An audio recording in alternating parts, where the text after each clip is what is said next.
लगता है कि 90 करोड़ सनातनियों को अपनी सामूहिक ताकत का अंदाजा नहीं हुआ है और इस समाज में, राजनीति में अगर चोले पहना के लोग आए हैं और वो आपको अपनी शक्ति का बोध नहीं करने देते। आपको 900 साल के बाद पहली बार बोध हुआ है कि आप ब्राह्मण, ठाकुर, बनिया, वैश्य, शूद्र, यादव, कायस्थ नहीं थे, इसलिए आपने 2014 में पहली बार सनातनी हिंदू होकर वोट दिया, इसलिए सरकार बदली। और सरकार बदली तो सरकार से जो आपकी सरकार का जो काम है वो सरकार करेगी, लेकिन एक कायर और डरपोक और लालची समाज सब कुछ चाहता है कि सरकार से करे, इसलिए सरकार से बंधी हुई है।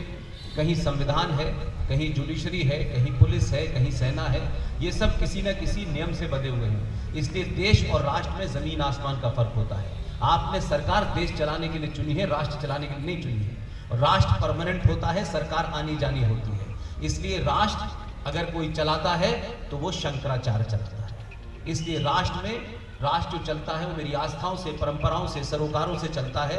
इसलिए राष्ट्र की परंपरा और सरोकारों में एक कमजोर समाज जब लालची होता है तो स्टेट यानी राज यानी देश को चलाने वाले लोग उसमें दखल देना शुरू करते हैं। इसलिए आज आप मंदिरों की मांग जब सरकार से करते हैं तो दुनिया में सबसे ज्यादा कायर कहलाते हैं। आपको अपने मंदिरों की रक्षा खुद करनी चाहिए, आपके मंदिरों का खुद निर्माण करना चाहिए। सरकार दुनिया में मंदिर नहीं बनाती है, क्योंकि हमारा समाज ये चाहता है कि मैं सिर्फ चोरी से, रिश्वत से मकान बनाऊं, गाड़ी खरीदूं और सारा काम सरकार करे।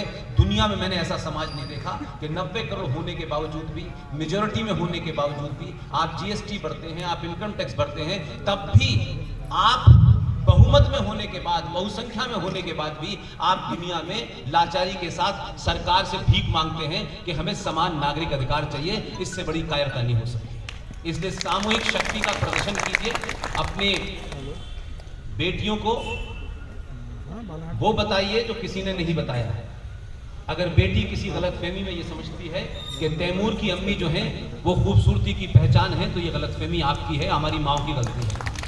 और ये ध्यान रखें कि पुरुष कितना भी अपने आप को बलशाली समझे, पुरुष को पुरुष बनाने वाली माँ ही होती है।